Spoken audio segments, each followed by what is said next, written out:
আজকে আমরা সাইয়েদনা ওমরে ফারুকের বায়োগ্রাফি সম্পর্কে জানব। ওমরে ফারুক রাদিয়াল্লাহু তাআলা আনহু, the superhero of this উম্মাহ। এই উম্মার সুপার হিরো তিনি, ঠিক কি না? ওনার মুখের আগে লাঠি চলতো বেশি। সুবহানাল্লাহ পড়বেন না? মাঝে মাঝে লাঠি চালানোরও দরকার আছে না নাই? সাইয়েদনা ওমরে ফারুক আমাদের জন্য অনুপ্রেরণা। Is the real superhero of Muslim উম্মাহ।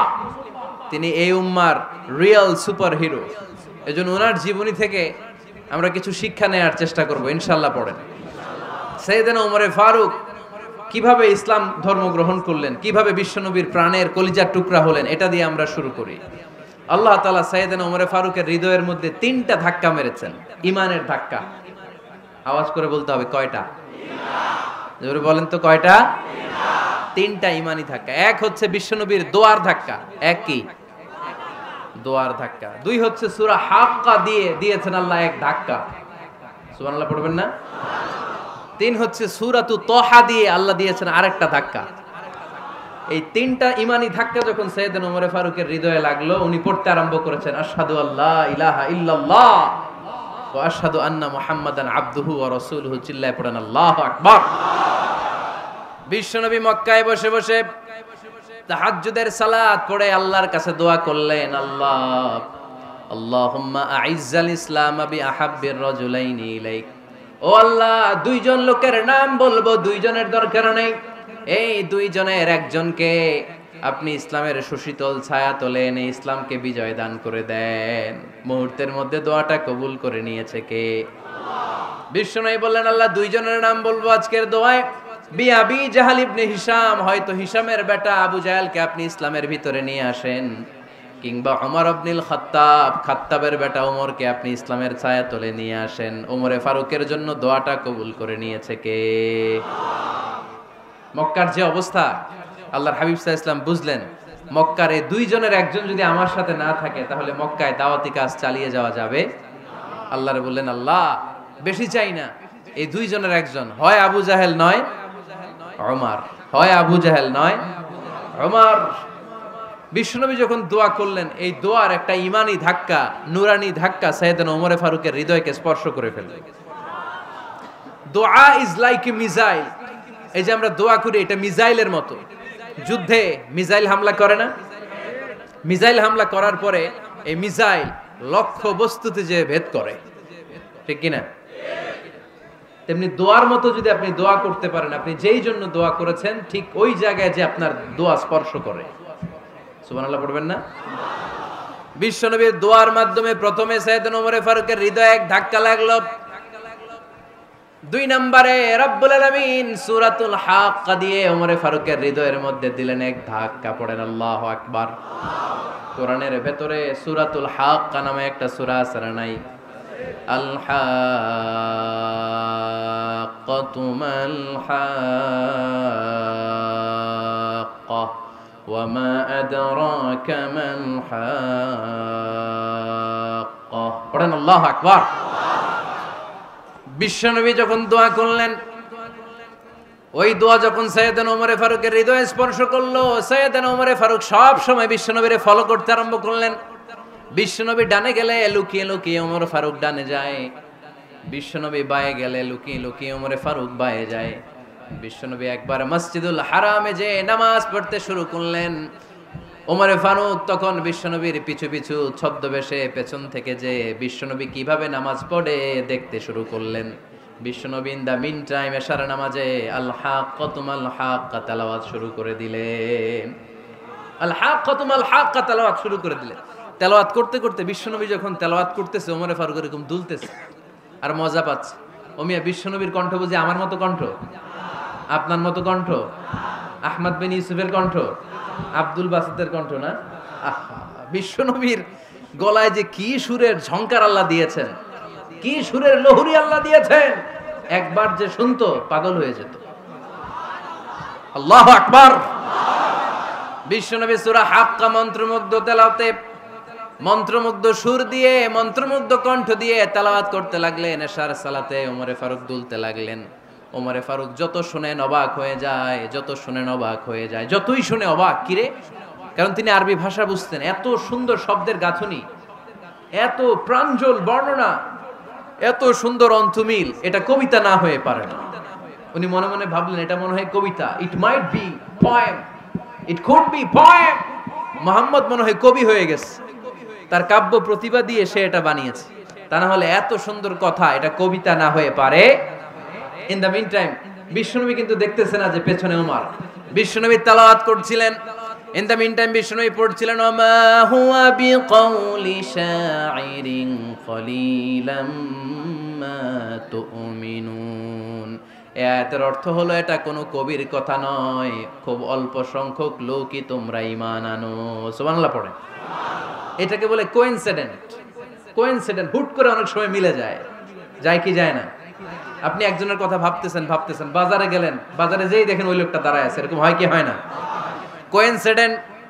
ওমরে ফারুক মনে মনে যেটা ভাবতেছে ওই কথা দিয়ে বিশ্বনবী তেলাওয়াত করতেছে, আল্লাহু আকবার। বিশ্বনবী যে আয়াত তেলাওয়াত করছিলেন, আয়াতের অর্থ হলো এটা কোনো কবির বানানো কবিতা না, খুব অল্প সংখ্যক লোকই তোমরা ঈমান আনো। ওমরে ফারুক আটকে উঠলেন, থমকে দাঁড়ালেন। ঘটনা কি? আমি মনে মনে ভাবলাম কি রে, এত সুন্দর কথা, এটা তো মানুষের কথা হতে পারে না, এটা নিশ্চয়ই কবিতা, কবির কথা। কিন্তু মুহাম্মদ এখন আবার পড়তেছে ওমা হুয়া বিকাউলি শাইর, এটা কোনো শায়েরের কবির কথা নয়। কলিলাম মা তুমিনুন, অল্পই তোমরা ঈমান আনো। তার মানে আমার মনে যা চলে মুহাম্মদ এটা টের পায়। মুহাম্মদ গণক। নাউজুবিল্লাহ পড়বেন না? মুহাম্মদ অনেক বড় মাপের একজন গণক। মানুষের হৃদয়ে কি চলে, মনে মনে কি ভাবে, মুহাম্মদ না দেখেও বলে দিতে পারে। ইন দা মিন টাইম বিশ্বনবী পরের আয়াতে পড়লেন ওয়ালা বিকাউলি কাহিনিন কলিলাম মা তাযাক্কারুন। এই আয়াতের অর্থ হলো এটা কোনো গণকের বানানো গণনা নয়, খুব অল্প সংখ্যক লোকই তোমরা উপদেশ হিসেবে এটাকে মানো। সুবহানাল্লাহ পড়েন। এবার আর ওমরে ফারুকের সহ্য হয় না, কি আজীব তামাশা। প্রথমে মনে করলাম কবিতা, মোহাম্মদ কয় কবি না, সে কবি না, এটা কবিতা না। তারপর ভাবলাম সে গণক, সে আয়াত পরে পরে বলে দিল এটা গণনা নয়, তাহলে এটা কি? এটা কি কবিতাও না, গণনাও না, তাহলে এটা কি? বিশ্বনবী তখন বললেন তানজিলুম মির রাব্বিল আলামিন। সুবহানাল্লাহ পড়েন। পরের আয়াত ছিল তানজিলুম মির রাব্বিল আলামিন। এটা দুনিয়ার কোনো কবির বানানো কবিতা না, এটা কোনো গণকের গণনা না, এটা কোনো সাহিত্যিকের বানানো সাহিত্য নয়, এটা মহাবিশ্বের পরিচালক রব্বুল আলামিনের কাছ থেকে পাঠানো কিতাব কোরআন। সূরা হাক্কার ধাক্কায় ওমরে ফারুক কাইত। প্রথমে ধাক্কাটা লাগলো যে দোয়া। বিশ্বনবী তাহাজ্জুদে কেঁদে দোয়া করলেন, আল্লাহ হয় আবু জাহেল রে দিবা নাইলে ওমর রে দিবা। ওই দোয়া ওমরে ফারুকের হৃদয়ে ছোঁয়া লেগেছে। এরপর হাক্কা, সূরাতুল হাক্কা দিয়ে দিলে এক ধাক্কা। এই ধাক্কা খেয়ে উথাল পাথাল হৃদয়ের মধ্যে, হায় রে এ কি বাণী, এ কেমন কথা, কে মুহাম্মদ? তারপরও শয়তানের ওয়াসওয়াসা আছে না নাই? আল্লাহ বলে যতই ওয়াসওয়াসা ওমরকে দেয়া হোক, আমি ওমরে ফারুককে এই মুসলিম উম্মতের সেনাপতি বানিয়ে ছাড়বো, আমি সেনাপতি বানাবো। এবার 3 নাম্বার ডোজ। ডাক্তারের কাছে গেলে প্রথমে দেখবেন সিম্পল ডোজ দেয়, নরমাল ওষুধ, এটাতে কাজ না হলে ডোজ বাড়ায়, একেবারে কাজ না হলে অ্যান্টিবায়োটিক মারে, আছে না নাই?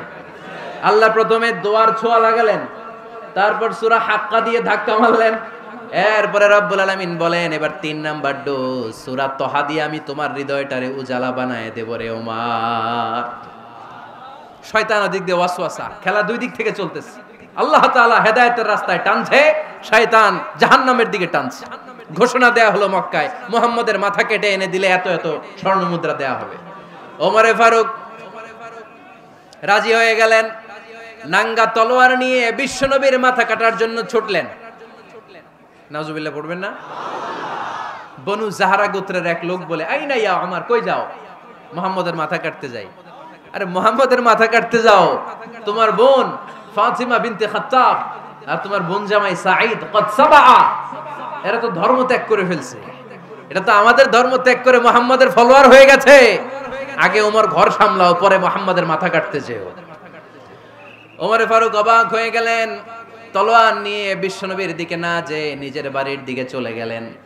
বিশ্বনবীর আপন বোন ফাতিমা বিনতে খাত্তাব, বোন জামাই সাঈদ আর খাব্বাব রাদিয়াল্লাহু তাআলা আনহু, তিনজন মিলে সূরা তহা তেলাওয়াত করছিলেন। পড়েন সুবহানাল্লাহ। মক্কায় লুকিয়ে লুকিয়ে দাওয়াত হতো। খাব্বাব রাদিয়াল্লাহু তাআলা আনহু একটা চামড়ার ফলকের মধ্যে সূরা তহার কয়েকটা আয়াত এনে ওমরে ফারুকের বোন আর বোন জামাইকে শিক্ষা দিচ্ছে, ট্রেনিং দিচ্ছে। সুবহানাল্লাহ পড়েন। লুকিয়ে লুকিয়ে ওমরে ফারুক যখন ঘরে চলে আসলেন, এরা তটস্থ হয়ে গেল। সাইয়েদনা খাব্বাব বিছানার তলায় লুকিয়ে গেলেন। ওমরে ফারুক বললেন, দরজা খোলো। ফাতেমা বিনতে খাত্তাব দরজা খোলার পরে নির্মম ভাবে সাইয়েদনা ওমর রাদিয়াল্লাহু তাআলা আনহু বোনের গায়ে আঘাত শুরু করে দিল। বোন জামাইকে আহত করতে শুরু করলো আর বলতে শুরু করলো, তোরা পাগল হলি কেন? কি আছে ওই মুহাম্মাদের মধ্যে? কি জাদু নিয়ে এসেছে? সে যাই বলে লোকজন পাগল হয়ে যায়, সবাই তার উপর কালিমা পড়ে ঈমান এনে ফেলে। কি এমন জিনিস তোদের কাছে আছে যেটা দেখে মুহাম্মদকে তোরা ভালোবাসলি? কি আছে? কি পড়তেছিলি আমারে দেখা। ফাতেমা বলে, ইন্নাকা রিজসুন লা ইয়ামাসসুহু ইল্লাল মুতাহহারুন। ও আমার ভাই ওমর, তুমি নাপাক। তুমি কি? লা ইয়ামাসসুহু ইল্লাল মুতাহহারুন, পবিত্রতা অর্জন না করে এই কোরআন ধরা যায় না। সুবহানাল্লাহ পড়েন। ওমরে ফারুক গোসল করে আসলেন, কারণ ধাক্কা তো আগে কয়েকটা খাইছে। কথা বুঝেন নাই বোধহয়। প্রথমে দোয়ার ধাক্কা, পরে কোন সূরা দিয়ে ধাক্কা? হাক্কা দিয়ে ধাক্কা। 3 নম্বরে এখন আরেকটা ধাক্কা খাবে। গোসল করে আসলেন। ফাতেমা বিনতে খাত্তাব বললেন, গোসল যখন করে এসেছেন, এই নেন। ওমরে ফারুক এবার চামড়ার কাপড়ের মধ্যে সূরা তহার প্রথম আয়াতের দিকে নজর করলেন। নজর করেই কোরআনের প্রেমে পড়ে গেলেন। পড়েন সুবহানাল্লাহ। ওমরে ফারুক পড়তে আরম্ভ করলেন, তহা মা আনজালনা আলাইকাল কুরআনা লিতাশকা ইল্লা তাযকিরাতাল লিমান ইয়াখশা তানজিলাম মিম্মান খালাকাল আরদা ওয়াস সামাওয়াতিল উলা। সুবহানাল্লাহ পড়েন। উনি পড়তে আরম্ভ করলেন, তহা মা আনজালনা আলাইকাল কুরআনা লিতাশকা, এই কোরআনকে আমি তোমাদের হতভাগ্য জাতি হিসেবে দুনিয়ায় থাকার জন্য পাঠাই নাই। এটা রব্বুল আলামিনের পক্ষ থেকে এসেছে। যারা রবকে ভয় করে তাদের জন্য আছে উপদেশ। যিনি আকাশ বানিয়েছেন, জমিন বানিয়েছেন, ওই আল্লাহ তাআলা নিজেই এই কোরআন পাঠিয়েছে। আওয়াজ করে পড়তে হবে, আল্লাহু আকবার। উনি খুব ভালো আরবি জানতেন। সূরা তহা পড়ার পরে আর ধৈর্য ধারণ করতে পারে না। ওমরে ফারুক ছোট্ট বাচ্চার মতো কান্না শুরু করে দিলেন। আল্লাহু আকবার। সূরা তহাটা হাতে নিয়ে, তলোয়ারটা হাতে নিয়ে বিশ্বনবীর দিকে ছুটতে আরম্ভ করলেন। আইনা মুহাম্মদ, কোথায় মুহাম্মদ? তোমরা আমাকে মুহাম্মাদের কাছে নিয়ে চলো। বিশ্বনবী তখন সাফা পাহাড়ের পাদদেশে দারুল আরকাম ইবনে আলকামের ঘরে লুকিয়ে লুকিয়ে কোরআনের দাওয়াত দিতেন। ওমরে ফারুককে পাগলের মতো ছুটে আসতে দেখে বিশ্বনবীর চাচা হামজা ইবনে আব্দুল মুত্তালিব বলল, নবী আপনি পালান। ওই যে খাত্তাবের বেটা ওমর আপনাকে অপমান করার জন্য, আক্রমণ করার জন্য তেরে এসেছে। সাহাবীরা বললেন, নবী আপনি পালিয়ে যান, আমরা সামাল দেব। বিশ্বনবী বললেন, না আমি পালাবো না, বরং তোমরা সরে যাও। ওমর ইবনুল খাত্তাবকে আমার দরবার পর্যন্ত আসতে দাও। আমার তো মনে হচ্ছে ওই যে তাহাজ্জুদের নামাজ শেষে চোখের পানি ছেড়ে যে আমি আল্লাহর কাছে দোয়া করেছি, আজকে আমার ওই দোয়াটা কবুল হতে শুরু করেছে। আমার তো মনে হচ্ছে আমার দোয়া কবুল হবে, আসতে দাও। ওমরে ফারুক এসে বললেন, আশহাদু আল্লা ইলাহা ইল্লাল্লাহ ওয়া আশহাদু আন্না মুহাম্মাদান আবদুহু ওয়া রাসূলুহু। আমি সাক্ষ্য দিলাম আল্লাহ ছাড়া কোনো ইলাহা নাই, নিশ্চয়ই আপনি আল্লাহর প্রেরিত বান্দা এবং রাসূল। পড়েন সুবহানাল্লাহ। ওমরে ফারুক যখন কালিমা শাহাদা পড়ে মুসলমান হয়ে বিশ্বনবীর হাতে হাত রাখলেন, মুসলিম সাহাবীদের মধ্যে খুশি আর আনন্দের বন্যা বয়ে গেল। মুসলিম হাতে গোনা সাহাবারা আল্লাহর প্রশংসা করলেন। বিশ্বনবী সাইয়েদনা ওমরে ফারুককে জড়িয়ে ধরলেন। ওমরে ফারুক এবার বিশ্বনবীরে বললেন, নবী গো, আলাসনা আলাল হক, আমরা কি সত্যের উপরে আছি নাকি আমরা ভুলের উপরে আছি? বিশ্বনবী বললেন, বালা নাহনু আলাল হক, আমরা এই সত্যের উপরে আছি। সুবহানাল্লাহ পড়ে। আলাসনা আলাল হক, নবী আমরা কি সত্যের উপরে নাই? হ্যাঁ অবশ্যই ওমর, তুমি সত্যের উপরে আছো। ওমরে ফারুক বললেন, তাহলে ফাফিমাল ইখতিফা, তাহলে লুকায় লুকায় আর দাওয়াত দেব কেন? আমি তো কালিমা পড়ে ফেলছি, আসেন আমার সাথে বের হই। ফাফিমাল ইখতিফা, আর লুকায় লুকায় কেন? আসেন আমরা বাইরে বেরোই। বিশ্বনবী বললেন, ওমর এটা মাক্কি জীবন, এখানে আমরা একটু গোপনে গোপনে দাওয়াত দিতে চাই। ওমরে ফারুক বলে, না, আমার দায়িত্ব, আমি একটা মিছিল দিতে চাই নবী। আল্লাহর নামের তাকবীর দিতে দিতে দারুল আরকাম থেকে শুরু করে মসজিদুল হারাম পর্যন্ত একটা মিছিল দিয়ে আমি মক্কা কাঁপাইয়া দেব। অনুমতি দেন। বিশ্বনবী দিতে চায় না। ওমর ফারুক অনেক বুঝানোর পরে স্বল্প পরিসরের একটা অনুমোদন পাওয়া গেল বিশ্বনবী সাল্লাল্লাহু আলাইহি ওয়াসাল্লামের কাছ থেকে। কিন্তু মিছিল যে দিবে, মিছিলের জন্য লোকের দরকার আছে না নাই? এখানে লোক নাই, আমি একাই মিছিল দিতেছি। এটা জমবে? মিছিল জমবে? খুঁজে উনি 11 জন মুসলিম সাহাবা পেলেন। কয়জন? ওমরে ফারুক বললেন 11 জনই সই। এই 11 জন নিয়ে আমি আল্লাহর নামের তাকবীর দেব। 2 লাইন করলেন। কয় লাইন? 2 লাইন। পেছনে 6 জন, আর এই লাইনের নেতা বানালেন বিশ্বনবীর চাচা হামজাকে রাদিয়াল্লাহু তাআলা আনহু। আর সামনে 5 জন, তার আগে দাঁড়ালেন উনি নিজেই। তাহলে 6 6 12। বললেন এই 2 লাইনই আমরা তাকবীর দিতে দিতে, বেশি না, এই দারুল আরকামের ঘর থেকে, আপনারা জানেন যে সাফা মারওয়া এখন যে সাই হয়, এই সাফার পাদদেশে ছিল দারুল আরকামের ঘর। উনি বললেন এখান থেকে ওই যে কাবার গিলাফ দেখা যায়, কাবার গিলাফ পর্যন্ত আমরা এই তাকবীর নিয়ে ওখানে যাব। সুবহানাল্লাহ পড়বেন না? ওখানে উনি দাঁড়িয়ে ছোট্ট একটা ভাষণ দিয়েছিলেন। উনি বলেছিলেন, মান আরাদা আন তাসকুলা উম্মু ওয়া ইয়াতামা ওয়ালাদু ওয়া তারমিলা যাওজাতুহু ফালিয়াসুদ্দানি। খেয়াল করে শুনেন, কান দুইটা খরগোশের কানের মতো খাড়া করেন। উনি এক বাক্যের একটা ভাষণ দিলেন। ভাষণ দিতে জানলে বড় ভাষণ দেয়া লাগে না। এক বাক্যের ভাষণ দিয়ে গোটা বিশ্বকে ঝাঁকুনি মারা যায়। চিল্লায় বলো ঠিক কিনা? ওমরে ফারুক এক বাক্যের একটা ছোট্ট ভাষণ দিলেন। মান আরাদা আন তাসকুলা উম্মু, কে আছো মায়ের এই মক্কায়, কে আছো মায়ের বুক খালি করতে চাও? ইয়াতামা ওয়ালাদু, কে আছো বাচ্চাগুলারে, নিজের সন্তানগুলোরে ইয়াতিম বানাতে চাও? কে আছো তারমিলা যাওজাতুহু, নিজের স্ত্রীকে বিধবা বানাতে চাও? ফালিয়া সুদ্দানি, বুকের পাটা থাকলে আমি ওমর রে থামাও। ফালিয়া সুদ্দানি, দেখি মক্কায় কার এত বড় বুকের পাটা। কে আছো মায়ের বুক খালি করতে চাও, সন্তান রে এতিম বানাতে চাও, স্ত্রীকে বিধবা বানাতে চাও? ফালিয়া সুদ্দানি, পারলে আমারে ঠেকাও।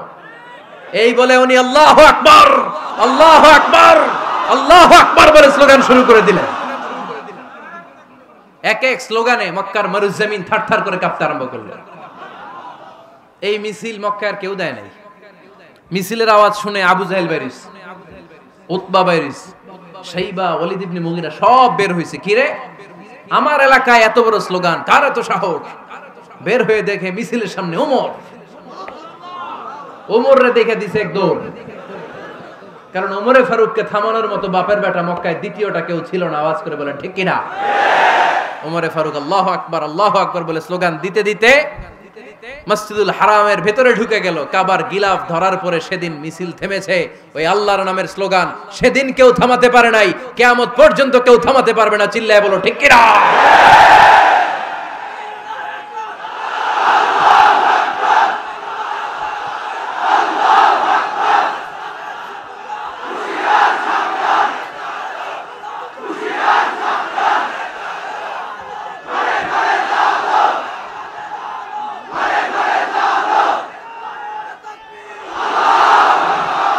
ওইরকম একটা ওমরের দরকার, আমাদের বেশি চাই না। জোরে বলেন ঠিক কিনা?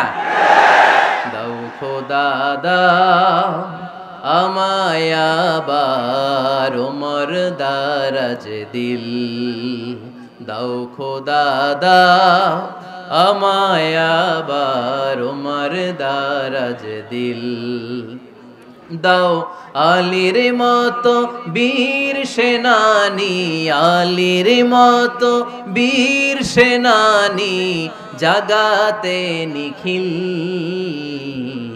দাও খোদা দাও আমায় আবার ওমর দারাজ দিল। সুবহানাল্লাহ পড়েন। একটা ওমর লাগবে। চিল্লায় বলেন কয়টা? ওই ওমরের অপেক্ষায় বাংলাদেশ সহ গোটা মুসলিম উম্মাহ। ঠিক কি না? একটা ওমরই যথেষ্ট। আমাদের সেন্ট্রাল লিডারশিপ নাই তো, আমাদেরকে এদিকে লাথি মারলে আমরা ওইদিকে যাই, ওদিক থেকে গুতা মারলে আমরা এদিকে যাই। আমাদের রিপ্রেজেন্টেটিভ, আমাদের প্রতিনিধিত্ব করার মতো কোন কেন্দ্রীয় লিডারশিপ নেতৃবৃন্দ গোটা বিশ্বে নাই। ঠিক কি না? আমরা সেই ওমরে ফারুকের অপেক্ষায়, আমরা সেই ইমাম আল মাহদির অপেক্ষায়। এই ওমরে ফারুক আমাদের মডেল। ঠিক কি না?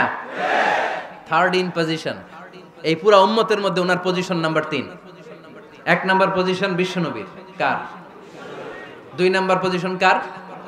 আবু বকর। 3 নাম্বার পজিশন কার? ওমরে ফারুকের। বিশ্বনবী বলতেন লা নবিয়্যা বা'দি, লা নবিয়্যা বা'দি, আমার পরে কোনো নবী নাই। ওয়ালা রাসূলা, আমার পরে কোনো রাসূলও নাই। আমার নবীর পরে আর কোনো নবী আছে? আমার নবীর পরে আর কোনো রাসূল আছে? এই যে কাদিয়ানি যে একটা সম্প্রদায় আছে, এরা কি মুসলিম নাকি অমুসলিম? মুসলিম সম্প্রদায়ের সাথে এদের কোনো সম্পর্ক নাই। চিল্লা বলেন ঠিক কি না? এরা যদি মুসলমান হতে চায়, আমার নবী দ্য লাস্ট মেসেঞ্জার বিশ্বনবীকে খাতামুন নবী হিসেবে সংবাদ সম্মেলন করে গোটা বিশ্বকে জানাই দিতে হবে, তারপরে তাদেরকে আমরা মুসলিম হিসেবে স্বীকৃতি দিব। চিল্লায় বলেন ঠিক কি না? তা না হলে তারা কোন ধর্মের এটাকে জানাই দিতে হবে। No inferiority complex, no identity crisis. Identity ক্রাইসিসে থাকা যাবে না। আপনারা কোন ধর্মের এটা জানায় দেন। আপনারা বিশ্বনবীরও শেষ নবী মানবেন না, আবার মুসলিম বলেও নিজেদেরকে ট্যাগ লাগাতে চাইবেন। সাধারণ মুসলমানরা এটা এই ধোঁকাবাজি মানে না। চিল্লায় বলেন ঠিক কি না? আমার নবীর পরে কোনো নবী নাই, আমার রাসূলের পরে কোনো রাসূল নাই, ঠিক কি না? আল্লাহর হাবিব বলতেন লাউ কানা বা'দি নাবিয়্যুন লাকানা উমর, তবে আমার পরে যদি নবী হওয়ার যোগ্যতা কারো থাকে, আমার ওমরের ওই যোগ্যতা আছে। সুবহানাল্লাহ পড়েন। প্রভু তুমি বলেছ রাসূল দেবে না, বলনি দেবে না ওমর, বলনি দেবে না হামজা তারি, খালিদ বিজয় সমর। প্রভু তুমি বলেছ রাসূল দেবে না, বলনি দেবে না ওমর, বলনি দেবে না হামজা তারি, খালিদ বিজয় সমর। প্রভু তুমি বলেছ রাসূল দেবে না। সুবহানাল্লাহ পড়েন। এজন্য আমরা একটা ওমর চাই। কয়টা? বেশি লাগবে? নেতার মতো নেতা কয়টা লাগে? জোরে বলেন কয়টা? Enough, that's enough. Omar Faruk our superhero. ওনার সাথে বিশ্বনবী সাল্লাল্লাহু আলাইহি ওয়াসাল্লামের মুসাহারার সম্পর্ক ছিল। ওমরে ফারুক যে বিশ্বনবীর শ্বশুর, এটা অনেকে জানেই না। ওমরে ফারুক রাদিয়াল্লাহু তাআলা আনহু বিশ্বনবীর শ্বশুর ছিলেন। এটা আজকে নতুন শুনছেন। কে কে হাত তোলেন? দেখছেন হুজুর? সঠিক বলছি না আমি? অনেকে আমরা জানি না। মাশাআল্লাহ, জানতে লজ্জা নাই, শিখতে লজ্জা নাই। লজ্জা হচ্ছে অজ্ঞতায় আর মূর্খতায়, ঠিক কি না? আমরা শিখতে রাজি আছি। যে কথা বলে আমরা তার ছাত্র। আমার আগে হুজুর কথা বলতেছিলেন, আমরা ছিলাম ছাত্র। এখন আমি কথা বলতেছি, এখন আমরা সবাই হয়ে গেছি ছাত্র, ঠিক কি না? যিনি বলেন তিনি শিক্ষক, বাকিরা আমরা ছাত্র, ঠিক কি না?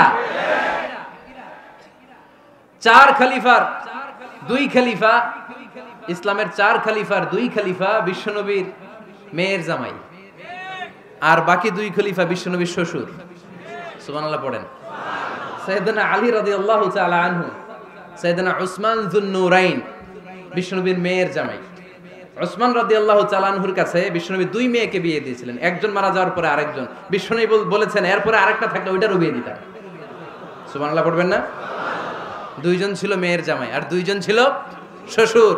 সাইয়েদনা আবু বকর শ্বশুর, বিশ্বনবীর স্ত্রী আম্মাজান আয়েশা রাদিয়াল্লাহু তাআলা আনহার বাবা। বিশ্বনবীর স্ত্রী আম্মাজান হাফসা রাদিয়াল্লাহু তাআলা আনহার বাবা ছিল সাইয়েদনা ওমর ফারুক। চিল্লায় পড়েন আল্লাহু আকবার। জানো তো না পজিশন না? সাইয়্যিদু কুহুলিল জান্নাহ, জান্নাতে যত নারীরা যাবে, নারীদের সর্দারিনী হবে সাইয়্যিদাতুনা ফাতেমা রাদিয়াল্লাহু তাআলা আনহা। এই ফরিদপুরের যত ইয়াং স্টারেরা তোমরা যারা জান্নাতে যাবে, তোমাদের লিডার হবে সাইয়েদনা হাসান আর হুসাইন রাদিয়াল্লাহু তাআলা আনহুমা। আর বয়স্ক মুরব্বীরা যারা জান্নাতে ঢুকবেন, আপনাদের লিডার হবে সাইয়েদনা আবু বকর আর সাইয়েদনা ওমর ফারুক রাদিয়াল্লাহু তাআলা আনহু। সুবহানাল্লাহ পড়তে পারলেন না? ওমর ফারুক এটা সাধারণ কোনো ক্যারেক্টারিস্টিক্স নয়। ওনাকে আল্লাহ তাআলা নলেজও দিয়েছেন, আবার দিনদারিও দিয়েছেন। আমার দিনী ভাইয়েরা খেয়াল রাখবেন, কোনো আলেমের মধ্যে বা কোনো নেতার মধ্যে যদি এই দুইটার সমন্বয় আপনি পান, যে তার জ্ঞানও আছে আবার দিনদারিও আছে, he belongs the knowledge and he belongs the তাকওয়া, সে গোটা বিশ্বকে জয় করে ফেলবে, ঠিক কি না? যার মধ্যে জ্ঞান আছে, যার মধ্যে তাকওয়া আছে, তারে কেউ থামায় রাখতে পারে? ওমরে ফারুককে এই 2 নেয়ামত দিয়ে ধন্য করেছে কে? সহিহ বুখারীর বর্ণনা, বিশ্বনবী সাহাবীদের সামনে একটা স্বপ্নের কথা বলছেন। বিশ্বনবী বললেন, আমি স্বপ্নে দেখলাম আমার আঙ্গুলের ফাঁকা থেকে দুধ বের হচ্ছে, আমি তৃপ্তি সহকারে দুধ খেলাম। খাওয়ার পরে দেখলাম আঙ্গুলের মধ্যে একটু দুধ লেগে আছে। আমার আঙ্গুলে অতিরিক্ত লেগে থাকা দুধটা আমি ওমরে ফারুকের মুখের মধ্যে লাগিয়ে দিলাম। সাহাবারা বললেন, ইয়া রাসূলুল্লাহ, ইয়া হাবিবাল্লাহ, মাযা আওয়ালতা বিহি, এই স্বপ্নের আপনি কি ব্যাখ্যা করলেন, আমরা তো বুঝলাম না। বিশ্বনবী বললেন, আওয়ালতু বিহি আল ইলম, আমি এই দুধ দিয়ে জ্ঞানের ব্যাখ্যা করেছি, কারণ ওমরকে আল্লাহ যেই জ্ঞান দিয়েছে গোটা বিশ্বের কাউকে এত জ্ঞান দেয় না। এজন্য স্বপ্নে যদি কেউ দেখেন যে আপনি দুধ খাচ্ছেন, তার মানে আল্লাহ তাআলা আপনার জ্ঞান বাড়ায় দিবে। ওমরে ফারুককে দুধ খেয়ে অতিরিক্ত দুধের অংশটা বিশ্বনবী আবু বকর রাদিয়াল্লাহু তাআলা আনহুর মুখে দেন নাই, সাইয়েদনা উসমানের মুখে দেন নাই, আলী রাদিয়াল্লাহু তাআলা আনহুর মুখে দেন নাই। স্বপ্নে ওই অতিরিক্ত লেগে থাকা দুধটা বিশ্বনবী ওমরে ফারুকের ঠোঁটের মধ্যে লাগিয়ে দিয়েছেন। এই হাদিস থেকে প্রমাণ হয় আল্লাহ তাআলা জ্ঞানের নেয়ামতে সাইয়েদনা ওমরে ফারুককে ধন্য করেছেন। আবার বুখারীর বর্ণনা, বিশ্বনবী সাল্লাল্লাহু আলাইহি ওয়াসাল্লাম আরেকটা স্বপ্নের বর্ণনা দিচ্ছেন। তিনি বললেন, তোমাদের সবাইকে স্বপ্নে আমার সামনে দাঁড় করানো হলো। আমি দেখলাম তোমাদের কারো জুব্বা নাভি পর্যন্ত, কারো জুব্বা হাঁটু পর্যন্ত, কারো জুব্বা টাকনু পর্যন্ত। ওমরে ফারুককে যখন স্বপ্নে আমার সামনে দাঁড় করিয়ে দেয়া হলো, আমি দেখলাম ওমরের জুব্বা এত লম্বা, ওমর টেনে হিচড়ে তার জুব্বা নিয়ে সামনে হেঁটে যাচ্ছে। সাহাবারা বললেন, ফামাযা আওয়ালতা বিহি ইয়া রাসূলুল্লাহ, ও আল্লাহর রাসূল, এই স্বপ্ন দিয়ে আপনি কি বোঝাতে চাইলেন, আমরা কিছু বুঝলাম না। বিশ্বনবী বললেন, আউয়ালতু বিহি আদ-দীন, আমি এই হাদিসের দ্বারা দ্বীনের ব্যাখ্যা করলাম, যার জামা যত লম্বা তার দ্বীনদারি তত বেশি। সুবহানাল্লাহ, আসতে পড়েন।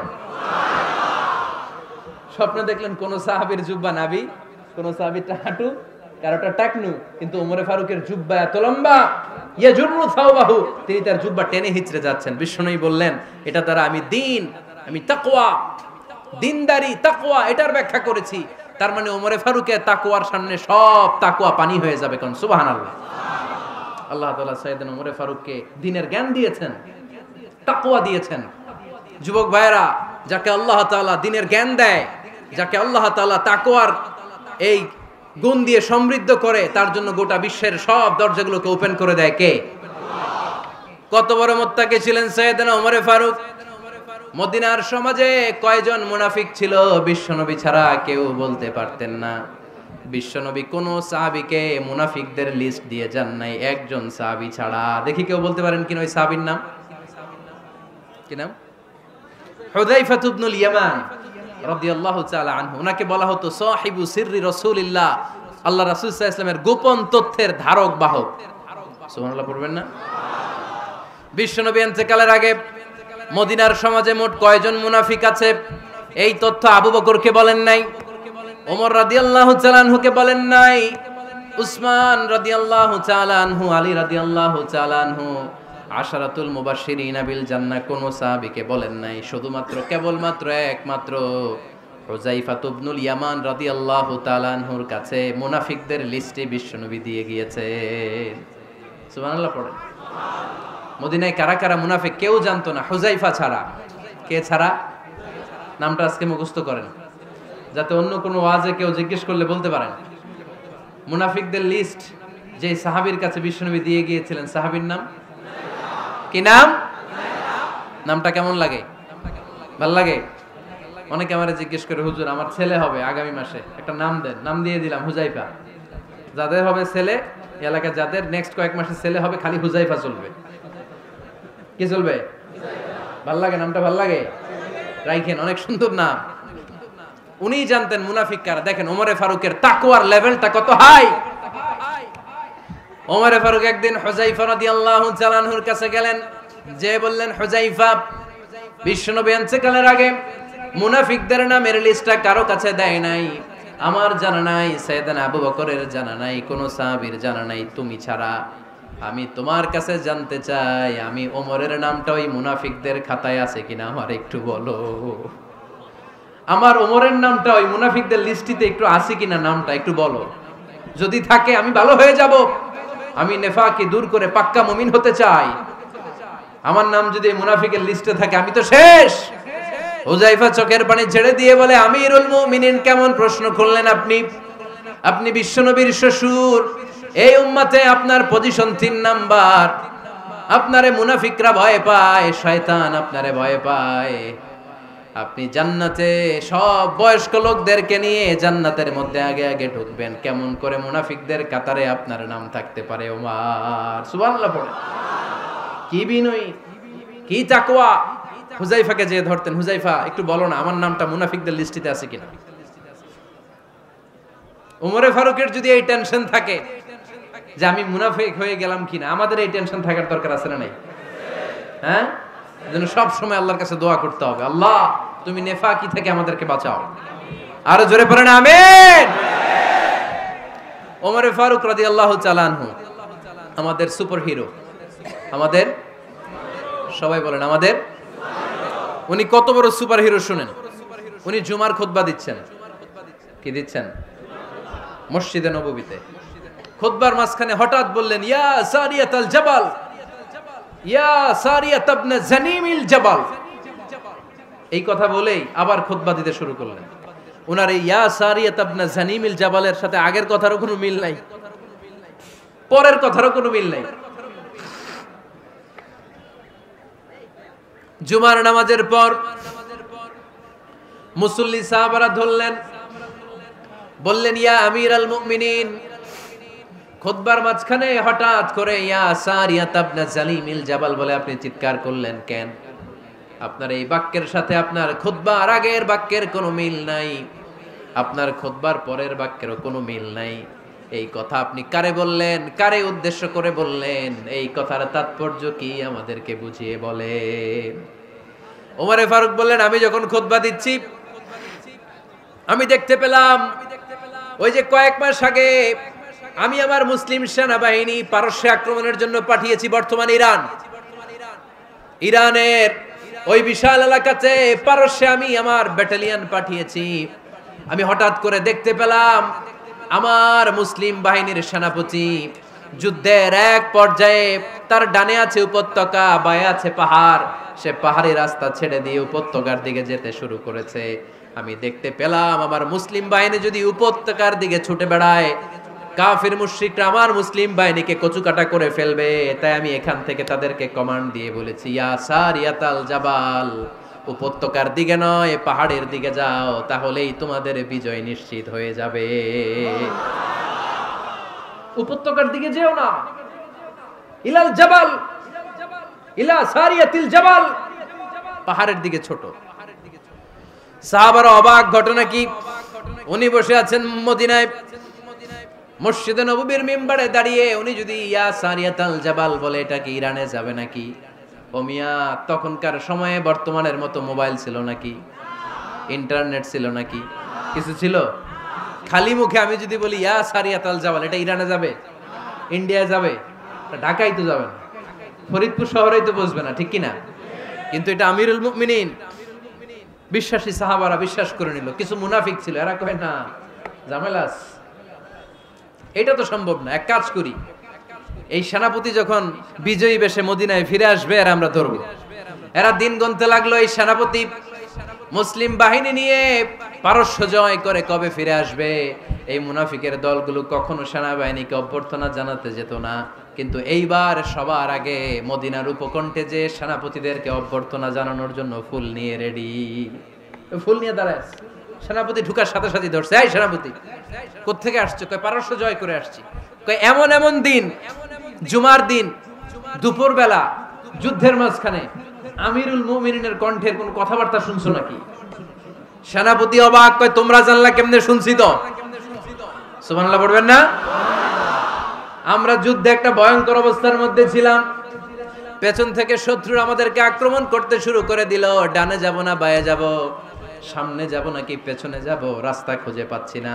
ডান দিকে ছিল আমাদের উপত্যকার রাস্তা, বাঁ দিকে ছিল পাহাড়ি পথ। আমরা সোজা পথ হবে মনে করে উপত্যকার দিকে ছুটতে আরম্ভ করলাম। হঠাৎ করে আমিরুল মুমিনিনের কণ্ঠ বজ্র কণ্ঠে আমার কানের মধ্যে ভেসে আসলো, আমার মনে হলো আমিরুল মুমিনিন কেমন যেন আমাকে কমান্ড দিচ্ছেন আর বলছেন, ইয়া সারিয়াতাল জাবাল, ডান দিকে উপত্যকার পথে নয়, তাড়াতাড়ি পাহাড়ের দিকে সৈন্যবাহিনী নিয়ে উঠে যা। পাহাড়ের দিকে, ডানে না। This is wrong track and this is the right track. ওই দিন যদি ওমরে ফারুকের ওই গাইডলাইন, আমিরুল মুমিনিনের কমান্ড যদি আমি না শুনতাম, আজকে বিজয়ের বেশে ফিরতেও পারতাম না, আমাদের চেহারাও তোমরা দেখতে পেতে না। ওমরে ফারুকের ওই কমান্ড, ওই গাইডলাইন অদৃশ্য থেকে শোনার কারণে ওই পারস্যের মধ্যে আমাদেরকে সেই যুদ্ধে বিজয় দান করেছে কে? দিস ইজ ওমরে ফারুক, দিস ইজ ওমরে ফারুক। বিশ্বনবী বলছেন, ওমর, মা লাকিয়াকা শাইতানু সালিকান ফাজ্জান ইল্লা সালাকা ফাজ্জান গায়রা ফাজ্জিক। ওমর, শয়তান ইবলিস যদি তোমার কোনো রাস্তা দিয়ে হাঁটতে দেখে, শয়তান ওই রাস্তা রেখে দিয়ে অন্য রাস্তা দিয়ে হাঁটে। সুবহানাল্লাহ বাড়িতে যায় বললেন। কে বলতেছে? বিশ্বনবী। কার ব্যাপারে? ওমরে ফারুকের ব্যাপারে। শয়তান যদি দেখে যে ওমরে ফারুক এই রাস্তা দিয়ে হাঁটতেছে, শয়তান ওই রাস্তা রেখে দিয়ে অন্য রাস্তা দিয়ে হাঁটে। সুবহানাল্লাহ পড়েন। রাত্রিবেলা আমরা আমাদের বাচ্চা ছেলে মেয়েদেরকে যখন খাওয়াই, বাচ্চারা খেতে চায় না, এরকম হয় আপনাদের ফরিদপুর এলাকায়? হ্যাঁ, এই এলাকায় হয় নাকি? খেতে চায় না বাচ্চারা, এই চকলেট দেখায়া, এই মিনা কার্টুন দেখায়া, এইটা সেইটা, এগুলো সেগুলো বলে, গল্প টল্প বলে ভুলায়া খাওয়ানো লাগে, তাই না? তারপরও খায় না। আমারও ছোট মেয়ে আছে, খেতে চায় না, এইটা সেইটা এমনি সেমনি খাওয়ানো লাগে। তো শেষে না পেরে মা বাবা বলতে বাধ্য হয়, ওই যে ভূত আসতেছে, ভূত, তাড়াতাড়ি তাড়াতাড়ি খাও, নাহলে যে ভূত ধরবে তোমার। ওই যে বাঘ আসতেছে, বাঘ, তাড়াতাড়ি খাইলে নাহলে বাঘে কামড়াবে। বলি না আমরা? আপনারা কি বলেন? ভূত। আর কি বলেন? হ্যাঁ হ্যাঁ, আচ্ছা, এক এক জায়গায় এক একটা আমরা বলি, ভূত আসবে, বাঘ খাবে, ভাল্লুক খাবে, তাড়াতাড়ি খাও। মদিনাতে যখন ওমরে ফারুক আমিরুল মুমিনিন, মদিনার মায়েরাও বাচ্চাদেরকে খাওয়াতে পারতো না, ছোট্ট মেয়েদেরকে খাওয়াতে পারতো না, খাওয়া নিয়ে যন্ত্রণা করতো। বাচ্চারা যখন মদিনায় খেতে চাইতো না রাত্রি বেলায়, মদিনার মায়েরা বলতো, তাড়াতাড়ি খাও, হা হুয়া ইয়াতি উমর, হা হুয়া ইয়াতি উমর, তাড়াতাড়ি খা, নাইলে ওই যে ওমর আসতেছে, Omar. This is our superhero সাইয়েদনা ওমর ফারুক রাদিয়াল্লাহু তাআলা। শুধু শয়তানি ভয় পেত না, মুনাফিকরাও ভয় পেত, জমের মতো ভয়। শুধু তাই না, আমাদের আম্মাজান বিষ্ণু ইসা ইসলামের স্ত্রীরাও ওমরে ফারুককে ভয় পেতেন। সুবহানাল্লাহ কইবেন না? মাঝে মাঝে বিষ্ণু ইসা ইসলামের সাথে আম্মাজান আয়েশার ঝগড়া হতো, হতো না? আপনাদের ফ্যামিলিতে ঝগড়া হয়? হয় না? হয় না? কার কার দেখি? ওরে আল্লাহ, অনেক আল্লাহর ওলি আছে তো এই জায়গায়। ঝগড়া হয় না? কি কথা কয়, ঝগড়া হয় না বলে? বিশ্বনবীর ফ্যামিলিতে ঝগড়া হয়, আপনার ফ্যামিলিতে হয় না? মিষ্টি ঝগড়া। আর ও বিয়েই করে নাই।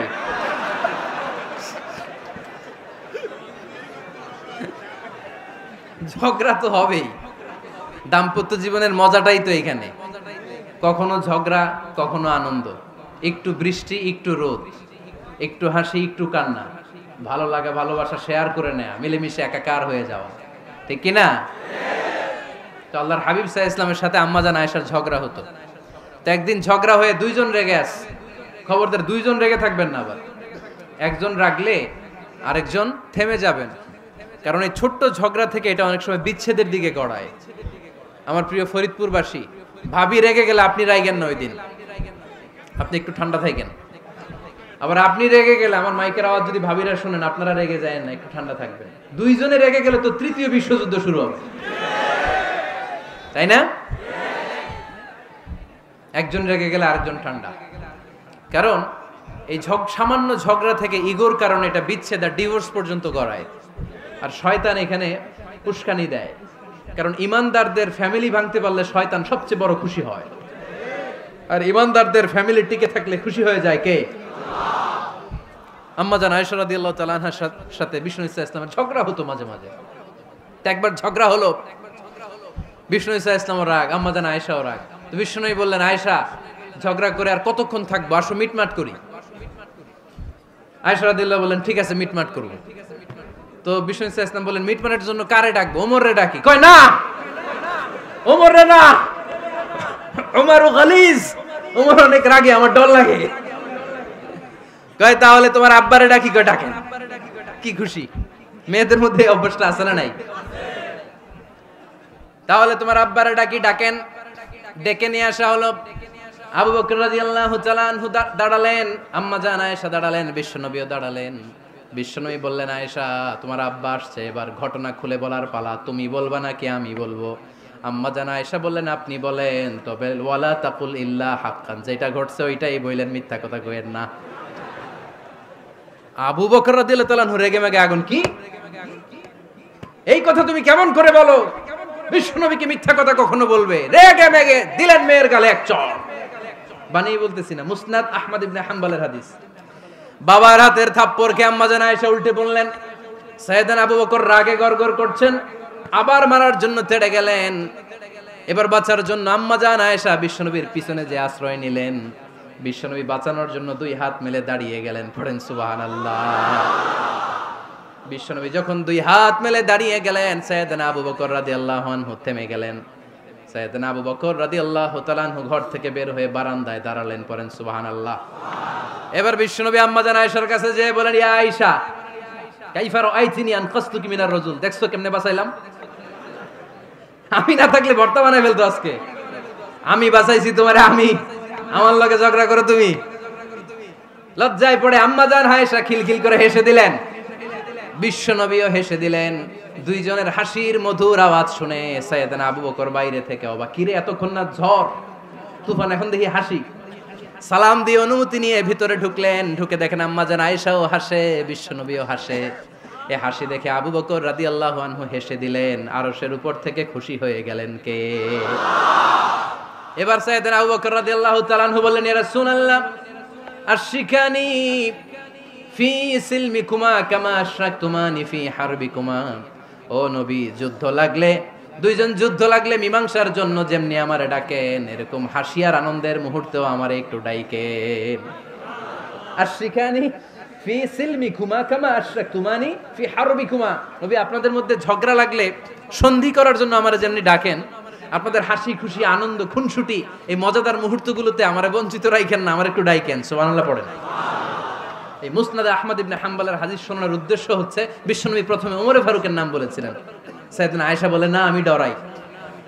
হাইবাত, দিস ইজ কল্ড হাইবাত ওমর। একবার বিশ্বনবীর সব বিবিরা ধরলেন, ও নবী আমাদেরকে এটা দেন, ওইটা দেন, ঘরে এটা নাই, ওইটা নাই, ওইটা নাই। বিশ্বনবীকে, আমার কাছে কিচ্ছু নাই, যদি এমনি আমার বউ হয়ে থাকতে চাও থাকো, তাহলে যা, তা না হলে যা লাগবে কিনে দেব, সাথে সাথে তালাকও দিয়ে দিব। কিছু দিতে পারবো না, আমার নাই তো, সামর্থ্য নাই। কিন্তু বিবিরাও ছাড়া না, এটা দেন ওইটা দেন। বিশ্বনবী রহমতের নবী, বিবিদেরকে বুঝাতেও পারেন না, বিবিরা আবদার করতেছে, নবী এটা লাগবে ওইটা লাগবে। ইন দ্য মিন টাইম বিশ্বনবী একজনের সালাম শুনতে পেলেন, কে যেন দরজায় দাঁড়িয়ে বলতেছে আসসালামু আলাইকুম। বিশ্বনবী দরজার দিকে তাকালেন, তাকিয়ে বললেন ওয়া আলাইকুমুস সালাম, আর বুঝতে পারলেন এটা আমার ওমরের সালাম। সালাম দেওয়ার পরে বিবিদের দিকে তাকায় দেখে একজন বিবিও নাই, সব অন্দর মহলের ভিতরে দৌড়। সুবহানাল্লাহ পড়তে পারলেন না? This is our super hero Omar. এরকম ওমর একটা লাগবে, চিল্লায় বলেন কয়টা? একটা ওমর গোটা বিশ্বকে সোজা করে দিবে। একটা ওমর সবল আর দুর্বলের সব পার্থক্য দূর করে দিবে, মাজলুমের উপর জালিমের অত্যাচারের অবসান ঘটায় দিবে, গোটা বিশ্বটাকে সাম্য, মৈত্রী, ভালোবাসার ইনসাফ দিয়ে পরিপূর্ণ করে দিবে। সেই ওমরের অপেক্ষায় আমরা। নিজের ছেলেকে 80টা বেত মেরেছেন। কয়টা? 80টা বেত মেরেছে। এই ব্যাপারে অনেকগুলো বর্ণনা পাওয়া যায়। সবচেয়ে সহি বর্ণনা হচ্ছে মুয়াত্তা ইমাম মালিকের বর্ণনা। ওমরে ফারুক রাদিয়াল্লাহু তাআলা আনহুর ছেলে আব্দুর রহমান মারুফুন বিআবি শাহমা ছিলেন মিশরে। ওখানে নাবিজ খেয়েছিলেন। নাবিজ হচ্ছে আরব দেশের লোকেরা দুধের মধ্যে শক্ত খুরমা রাত্রেবেলা ঢেলে দিত। ঢেলে দিলে সারা রাত ওই খুরমার রসটা দুধের সাথে মিশে দুধটা লাল হয়ে যেত। এটারে সকালবেলা খেত, খুব সুস্বাদু, এটাকে বলে নাবিজ। কিন্তু এটা রাতে ভিজাইলে সকালেই খাইতে হয়, রেখে দিলে আবার একটু সমস্যা হয়, এটা অনেকটা তারির মতো হয়ে যায়, মাতলামি চলে আসে। তো ওমরে ফারুকের ছেলে নাবিজ খেয়েছেন, মদ খাননি, নাবিজ। কিন্তু নাবিজ খাওয়াতে সাকরান চলে এসেছে। সাকরান চলে আসাতে এটা যখন প্রমাণিত হয়েছে, আমর ইবনে আল আস রাদিয়াল্লাহু তাআলা আনহু নাকি 80 বেত মেরেছেন মিশরে। কয় বেত? নিয়ম হচ্ছে সবার সামনে, কিন্তু সবার সামনে না মেরে একটু গোপনে মেরেছে। এই তথ্য যখন ওমরে ফারুকের কাছে এসেছে, উনি বললেন না, মারতে হবে সবার সামনে, আলাদা মাল্লা কেন? ও মদিনায় ফিরে আসলে আমি আবার 80টা মারব। মদিনায় ফিরে আসার পরে সাইয়েদনা ওমরে ফারুক ওই আগের 80টারে আর ধরেন নাই, নিজ হাতে আবার 80টা বেত মেরেছেন। এই বেত মারার 1 মাস পরে এই আবু শাহমা ইন্তেকাল করেছে। অনেক ঐতিহাসিক বলে এই বেতের আঘাতে মরেছে, কেউ কেউ বলেছে নিজের রোগের কারণে মরেছে। কিন্তু দিস ইজ দ্য ইনসাফ সিস্টেম অফ ওমর। নিজের ছেলে বলে ছেড়ে দেয় নাই। এখন নিজের ছেলে হইলে 7 খুন মাফ, নেতার ছেলে হইলে 10 খুন মাফ, এলাকার মোড়লের ছেলে হইলে 10 খুন মাফ। নো পার্সিয়ালিটি ইন ইসলাম। ইসলামে পার্সিয়ালিটি নাই। আপনি নেতার ছেলে হন, আপনি বিজনেস ম্যাগনেটের ছেলে হন, আপনি যেই হন না কেন, ইসলামের দৃষ্টিতে সবাই সমান। চিল্লায় বলেন ঠিক কিনা? বানু মখজুমিয়া গোত্রের এক নারী চুরিতে ধরা পড়ল। সাহাবারা বললেন, নবী, মদিনার সবচেয়ে ভেরি প্রেস্টিজিয়াস এন্ড ডিগনিফাইড ফ্যামিলির মেয়ে, আপনি হাত কাটেন না, কারণ ইসলামের নিয়ম চুরি করলে কি কেটে দাও? বিশ্বনবী বললেন, বলো কি? হাত না কাটার জন্য তোমরা আমাকে রেকমেন্ড করছো? এটা আল্লাহর আইন। পৃথিবীর কেউ রেকমেন্ড করলো শোনার ক্ষমতা আমার নাই, কারণ আইনটা দিয়েছে কে? লাউ কানাত ফাতিমাতু বিনতি মুহাম্মাদিন সারাকাত লাকাতা মুহাম্মাদুন ইয়াদাহা। আরে বনু মাকসুমিয়া মেয়ে তো দূরের কথা, আমার কলিজার টুকরা ফাতেমাও যদি আজ চুরিতে ধরা পড়তো, তার হাত কেটে দিতে আমি 1 মিনিটও দেরি করতাম না। দিস ইজ ইসলাম। এই হচ্ছে ওমরে ফারুকের মানাকিব। এরকম ওমরে ফারুক কয়টা লাগবে? আওয়াজ করে বলতে হবে, কয়টা লাগবে? একটা লাগবে। এই সাইয়েদনা ওমরে ফারুক মদিনার প্রথম চিফ জাস্টিস ছিলেন। সর্বপ্রথম উনার পরামর্শে সাইয়েদনা আবু বকর রাদিয়াল্লাহু তাআলা আনহু কোরআনকে সংকলন করেছেন। আমরা এই যে কোরআন পড়ি 30 পারা, এমদাদিয়া লাইব্রেরির 114টা সূরা, কত সুন্দর সন্নিবেশ করা হয়েছে, এখানে সাজানো হয়েছে। আল্লাহর হাবিব সাল্লাল্লাহু আলাইহি ওয়াসাল্লামের সময় কি এরকম কোরআন ছিল নাকি? ছিল না। খেজুর পাতার মধ্যে, গাছের বাকলের মধ্যে, ওটের বড় হাড্ডির মধ্যে আর পাথরের মধ্যে খোদাই করা কোরআন ছিল। সাইয়েদনা আবু বকরের সময় রাদিয়াল্লাহু তাআলা আনহুর সময় যুদ্ধ হলো, 70 জন হাফেজ সাহাবী ইন্তেকাল করলেন। সাইয়েদনা আবু বকর রাদিয়াল্লাহু তাআলা আনহুকে ডেকে ওমরে ফারুক বললেন, ও আবু বকর, এইভাবে হাফেজে কোরআন সাহাবীরা যদি দুনিয়া থেকে বিদায় হয়ে যায়, আল্লাহর কোরআনও তো বিদায় হয়ে যাবে। আমার পরামর্শ হলো আপনি সব বয়োজ্যেষ্ঠ সাহাবীদেরকে একসাথে করে কোরআনের সব কাগজগুলোকে একসাথে করে একটা নির্ধারিত কপির মধ্যে কোরআনকে সংকলন করে ফেলেন। সাইয়েদনা আবু বকর বললেন, যেটা আমার নবী করে না, এটা আমি কেমনে করি? কিন্তু ওমরে ফারুক নাচরবান্দা বলে না, এটা করলে কোনো খারাপ হবে না, ভালোই হবে। মুসলিম উম্মার জন্য এক জায়গায় কোরআন সন্নিবেশিত থাকবে, আপনি করেন। সাইয়েদনা আবু বকর রাজি হয় না, ওমরে ফারুকও ছাড়ে না। ওমরে ফারুক বলতে বলতে বলতে বলতে এমন ভাবে সাইয়েদনা আবু বকর রাদিয়াল্লাহু তাআলা আনহুকে ধরলেন, সব শেষে সাইয়েদনা আবু বকর ওমরে ফারুকের কথায় কোরআন সংকলনে রাজি হয়ে গেলেন। পড়েন সুবহানাল্লাহ। উনি বললেন, ওমর যখন আমাকে বারবার বুঝাতে লাগলো, আল্লাহ তাআলা আমার হৃদয়টা ওমরের কথা শোনার জন্য খুলে দিলেন। আল্লাহ তাআলা কেমন যেন আমাকে ইলহাম করলেন, আবু বকর করো, এই কাজের মধ্য দিয়ে আমি আমার কোরআনকে গোটা বিশ্বে জীবিত রেখে দেব। This is Omar. এই যে আমরা হিজরি সনের যে আমরা গণনা করি, এই হিজরি সনের প্রবর্তক হচ্ছে সাইয়েদনা ওমরে ফারুক। সুবহানাল্লাহ নাই? আপনাদের মনোযোগ আছে না গেছে? কই ঘুমায় গেলেন মনে হয়?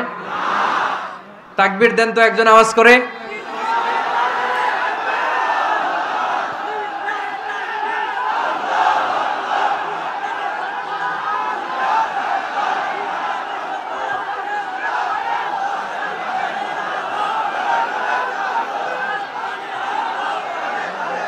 মাশাআল্লাহ, মাশাআল্লাহ। বসেন বসেন, এখনই শেষ করে দেব কিছু সময়ের মধ্যে। আমরা একসাথে বিদায় নিব ইনশাআল্লাহ। ওঠা বসা করবেন না, ওঠা বসা করবেন না, বসেন।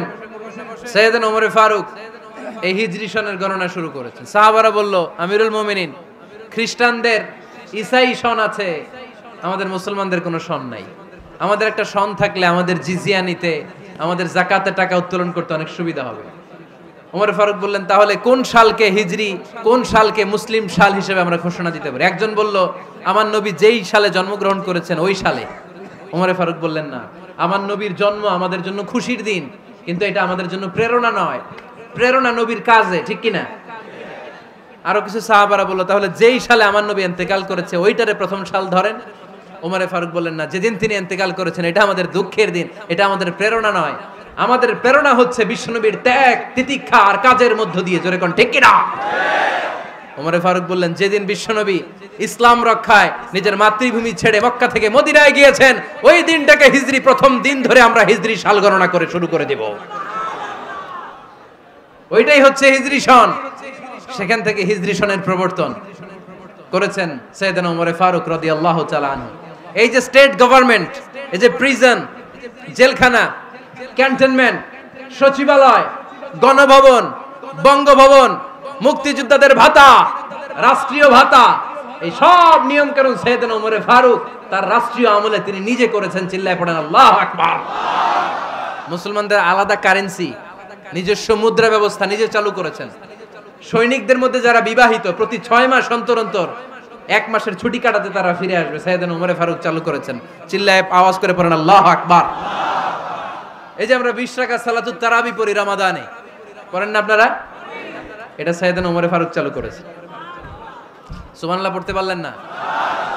কোরআনে মোট 22টা আয়াত আছে যেখানে সাহাবারা ইনডিসিশনে ভুগছিলেন। বিশ্বনবীর মত একটা, ওমরে ফারুকের মত আর একটা। এই 22 জায়গায় আল্লাহ তাআলা বিশ্বনবীর মতের পক্ষে আয়াত নাজিল না করে ওমরে ফারুকের মতের পক্ষে কোরআনের আয়াত নাজিল করেছেন। আওয়াজ করে পড়েন আল্লাহু আকবার। এদিকে উঠলেন কেন আপনারা? যারা উঠছেন আমার দিকে তাকান।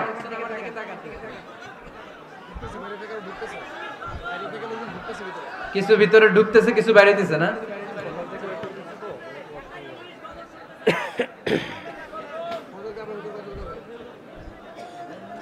সাইয়েদনা ওমর ফারুক, আমরা সাহাবীদের জীবন চরিত পড়তে চাই না, কত যে অনুপ্রেরণামূলক দৃষ্টান্ত সাইয়েদনা ওমর ফারুক আমাদের জন্য রেখে গিয়েছেন।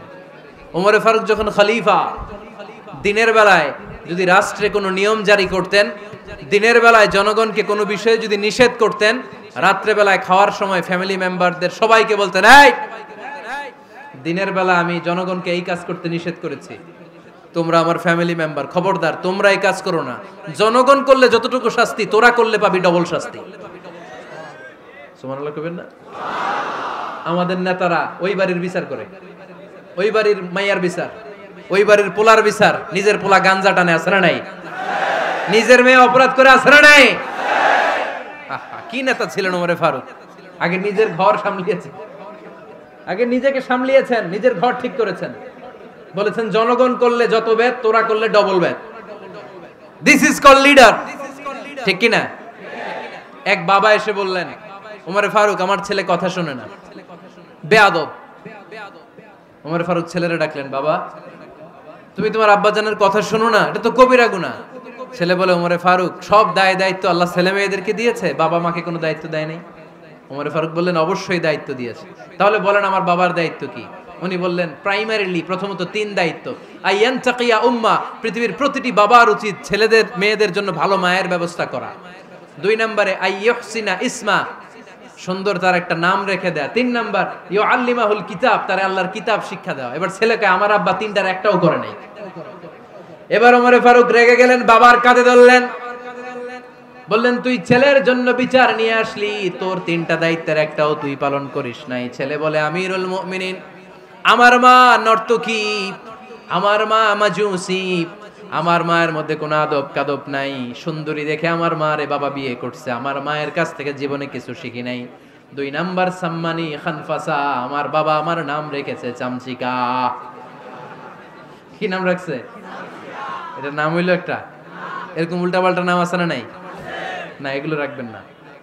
আব্দুল্লাহ রাখবেন, আব্দুর রহমান রাখবেন। আরেকটা কি বলছি আজকে? হুযায়ফা রেখে দিয়েন, পারবেন? ওয়ালাম ইউআল্লিমনি হারফাম মিন কিতাবিল্লাহ, আমিরুল মুমিনিন। শুধু তাই না, আল্লাহর কোরআনের একটা অক্ষর আমার বাবা কোনোদিন আমারে শিক্ষা দেয় নাই। ওমর ফারুক রেগে গেলেন, এবার বাবার কান্দে ধইরা মারতে শুরু করলেন। তুই পোলার নামে বিচার নিয়ে আইছিস, তোরে মার দিমু আগে। এরকম নেতার দরকার আছে না নাই? মদিনায় এক লোক তার বউরে রাগের চোটে 100 তালাক দিয়ে ফেলছে। কয় তালাক দেয়ার নিয়ম কয়টা? দিছে কয়টা? এবার স্ত্রী কাঁদতে কাঁদতে এসে বলে, আমিরুল মুমিনিন দেখেন, আমার স্বামী আমারে রেগে মেগে 100 তালাক দিছে। ওমর ফারুক বললেন, দইরা নিয়ে আয় এটারে। নিয়ে আসা হলো। ওমর ফারুক বললেন, কয়টা তালাক দিয়েছো? কয় 100টা। কেন দিছো? কয় মাথা গরম আছিল। এরকম আছে না? তালাক দেওয়ার সময় সব তালাক, তুই তালাক, তোর মা তালাক, তোর বোন তালাক, সব তালাক। তালাক দিবে ওয়াইফ রে, দিতেছে সবাই রে। তো ওমর ফারুক বললেন, দিবে 3টা, 100টা দিলা কেন? কয় মেজাজ গরম ছিল। কয় দাঁড়া, আত-তালাকু মিন শাআইরিল্লাহ, তালাক হচ্ছে আল্লাহর দেয়া বিধানের একটা নিদর্শন। এটা নিয়ে তুই খামখেয়ালি করলি? আমার রায় শোন।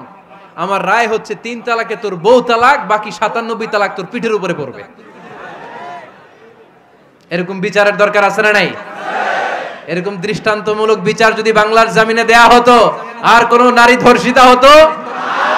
আর কোন নারীকে অ্যাসিড মারা হতো? আর কোন নারী যৌতুকের জন্য কান্না করত? একটা আমল লাগবে, বেশি না। কয়টা লাগবে? তিনি গভর্নর সিস্টেম চালু করেছিলেন। Governor system, Islamic state. Bahrain, Yemen, মিসর, কুফা, বসরা, মক্কা, মদিনা, এই 7 জায়গায় 7 জন গভর্নর পাঠিয়েছেন। তাদের থেকে তথ্য নিতেন। এই গভর্নর সিস্টেম উনি বানিয়েছেন। সাইয়েদনা আমর ইবনে আল-আস রাদিয়াল্লাহু তাআলা আনহুকে পাঠিয়েছেন মিশরে। মিশরে একটা দৌড় প্রতিযোগিতা হতো।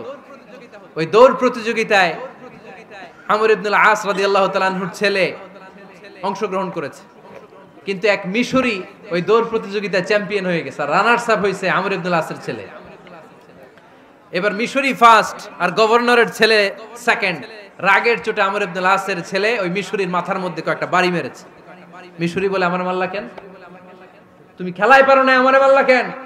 কয়, আনা ইবনুল আকরামিন, আমি গভর্নরের পোলা, আমি যা বলবো এটাই হবে, আমার উপরে কথা নাই। মিশরি ওইখানে আর ঝগড়া বাঁধায় নাই, মনে দুঃখ নিয়ে মদিনায় চলে আসলেন। এসে বললেন, আমিরুল মুমিনিন, আপনি আমর ইবনুল আস রাদিয়াল্লাহু তাআলা আনহুকে মিশরের গভর্নর বানিয়ে পাঠিয়েছেন। একটা প্রতিযোগিতায় আমি চ্যাম্পিয়ন হয়েছি, ওনার ছেলে হয়েছে রানার আপ। কেন সে চ্যাম্পিয়ন হতে পারে নাই? এই কারণে আমার মাথায় লাঠি দিয়ে 3টা বাড়ি মেরে বিচারটা দিছে কার দরবারে? কথা বুঝেন নাই বোধহয়? ওমর ফারুকের দরবার। ওমর ফারুক বললেন, তাই আগামী বছরের অমুক তারিখ আমি সব গভর্নরদেরকে ডেকে হিসাব নই, তো ওই দিন তুই থাকবি, পারবি না? মিশরে বলে, পারবো মানে অবশ্যই পারবো। ওই দিন 7 রাজ্য থেকে 7 গভর্নর হাজির, গভর্নরদের ছেলেরাও হাজির, মিশরীয় হাজির। 7 গভর্নরের কাছ থেকে 7 এলাকার খোঁজ খবর নেয়ার পরে ওমরে ফারুক বললেন, আইনাল মিসরি, মিশরি লোকটা কই, এদিকে আয়। মিশরি সামনে আসার পরে বলল, আমর ইবনুল আস, তুমি মিশরের গভর্নর, তোমার ছেলে সহ তুমি আসো। আমর ইবনুল আস এসে সামনে বসে রইলেন। এবার বললেন, ও আমর ইবনুল আসের ছেলে, তুমি নাকি ইবনুল আকরামিন গভর্নরের ছেলে, তুমি যা বলবা মিশরে নাকি তাই হবে, তোমার নাকি অনেক দাপট। নিজে একটা লাঠি এনে মিশরীর হাতে দিয়ে বলল, এবার তোর মাথায় যতটা মারছে তুই ততটা গুনে গুনে মার, আমি দেখব। আমর ইবনুল আস দেখবে, আমর ইবনুল আসের ছেলেরে তুই এখানে মার। সে বলতেছে, থাক, আপনি বলছেন এতেই যথেষ্ট, মারা লাগবে না, আমি মাফ করে দিলাম। ওমরে ফারুক বলল, খবরদার, মার, মার ওর মাথার মধ্যে। মিশরি ওমরে ফারুকের ধমক শুনে ভয়ে ভয়ে 3টা বাড়ি মারল। এই বাড়ি মারা দেখেও ওমরে ফারুকের হৃদয় ঠান্ডা হয় নাই। লজ্জায় আমর ইবনুল আস, বয়স হয়ে গিয়েছে সাহাবা, মাথা তখন টাক, মাথায় চুল নাই, লজ্জায় মাথাটা হেট হয়ে মাথাটা নিচু করে রেখেছে। এবার রাগের চোটে ওমরে ফারুক বললেন, এবার আমর ইবনুল আসের টাক মাথার মধ্যে একটা মার, মার। কেন ছেলেকে শিক্ষা দিতে পারে নাই? ইয়া আমর ইবনুল আস, মাতা জাআলতুমুন নাস আবিদা, তোমরা কখন মিশরীদেরকে নিজেদের দাস বানায় নিলা? ওয়াকাদ ওয়ালাদাতুম উম্মুহুম আহরারা, আর ওদের মায়েরা তো ওদেরকে স্বাধীন সন্তান হিসেবে প্রসব করেছে। মানুষদের উপর ক্ষমতাগিরি করার জন্য গভর্নর পাঠাই নাই। খবরদার, জনগণ তাদেরকে দেখভাল করার জন্য তোমাদেরকে পাঠানো হয়েছে, তাদের উপর কোনো অত্যাচার করার জন্য নয়। চিল্লায় বলেন ঠিক কি না? এরকম নেতা কয়টা লাগবে? কয়টা? ওই নেতার নাম কি? ওমর, হা হুয়া ইয়াতি ওমর। 22 জায়গায় বিশ্বনবী কয় একটা, ওমরে ফারুক বলে আরেকটা। আল্লাহ বলে, বিশ্বনবী আপনার পক্ষে আমি আয়াত নাজিল করতে পারলাম না, আমি ওমরের পক্ষে নাজিল করে দিলাম। বিশ্বনবী বলতেন, ইন্নালি কুল্লি উম্মাতিন মুহাদ্দাস, সব উম্মতের মধ্যে, সব নবীর উম্মতের মধ্য থেকে একজন করে আল্লাহ তাকে মুহাদ্দিস বানাতো। মুহাদ্দিস না, মুহাদ্দাস। মুহাদ্দাস মানে এমন লোক যিনি যা ভাবতো ওই ভাবনাটাই আল্লাহ আয়াত হিসেবে নাজিল করে দিতেন। বিশ্বনবী বলেন, আমার উম্মতের মধ্যে মুহাদ্দাস হচ্ছে সাইয়েদনা ওমর। মদিনার সবচেয়ে বড় মুনাফিকের নাম আব্দুল্লাহ ইবনে উবাই ইবনে সালুল, সব মুনাফিকদের সরদার। কিন্তু এই মুনাফিকের ছেলেটা হলো পাক্কা ইমানদার, এই ছেলের নাম হলো আব্দুল্লাহ। আওয়াজ করে বলেন, ছেলের নাম কি? আব্দুল্লাহ ইবনে উবাই ইবনে সালুল। মুনাফিক সরদার যখন ইন্তেকাল করলো, সাইয়েদনা আব্দুল্লাহ রাদিয়াল্লাহু তাআলা আনহু বিশ্বনবীর কাছে এসে চোখের পানি ছেড়ে ডেকে বলে, নবী আপনিও জানেন আমিও জানি, মদিনার সবাই জানে আমার আব্বা মুনাফিকদের সরদার, কিন্তু আমার মন তো মানে না, আমার তো পিতা, আমার তো বাবা লাগে, আমার তো মন মানে না। আপনিও জানেন মুনাফিক, আমিও জানি মুনাফিক। নবী আপনার দরবারে কিছু আমি চাই না, আপনার গায়ের একটা জামা দেন, আপনার জামাটা পরিয়ে আমার বাবারে দাফন দিব। এর উসিলায় যদি আমার আব্বারে আল্লাহ মাফ করে দেয়, দয়ার নবী মায়ের নবী জামা খুলে দিয়ে দিলেন। পড়েন সুবহানাল্লাহ। আব্দুল্লাহ রাদিয়াল্লাহু তাআলা আবার আবদার চললেন, নবী জানি আমার বাবা মুনাফিক, কিন্তু আমার তো বাবা, আপনার দরবারে ফরিয়াদ, আপনি নিজে যে আমার বাবার জানাজার নামাজের ইমামতি করবেন। দয়ার নবী মায়ার নবী জানাজার নামাজে যেতে চাইলেন। ওমরে ফারুক বললেন, নবী না, খবরদার আপনি উবাই ইবনে সালুলের জানাজায় যাবেন না। বিশ্বনবী জোর করে যেতে চাইলেন। সাইয়েদনা ওমরে ফারুক বিশ্বনবীর জামা পেছন থেকে টেনে ধরলেন। আল্লাহু আকবার। টেনে ধরলেন, যাবেন না আপনি। ওমরে ফারুকের হাত থেকে হ্যাচকা টান মেরে জুব্বা টান দিয়ে বিশ্বনবী জানাজায় চলে গেলেন। রব্বুল আলামিন আয়াত নাজিল করলেন, ইস্তাগফির লাহুম আও লা তাস্তাগফির লাহুম ওয়া ইন তাস্তাগফির লাহুম ৭০ মাররাতান ফালান ইয়াগফিরাল্লাহু লাহুম। নবী গো, একবার নয়, দুইবার নয়, ৭০ বারও যদি এই মুনাফিকের জন্য আপনি ক্ষমা চান, তার জন্য ক্ষমা নাই, তার জন্য আছে জাহান্নাম। ওয়ালা তাকুম, আপনি যাবেন না আলা কবরি, কখনো তাদের জানাজায় যাবেন না। এই যে একটা ভুল করে ফেলছেন, এটা এইবারই শেষ, এরপরে আর যাবেন না। সাইয়েদনা ওমর ফারুকের পক্ষে আল্লাহ তাআলা কোরআনের আয়াত নাজিল করে দিলেন। চিল্লায় পড়েন আল্লাহু আকবার।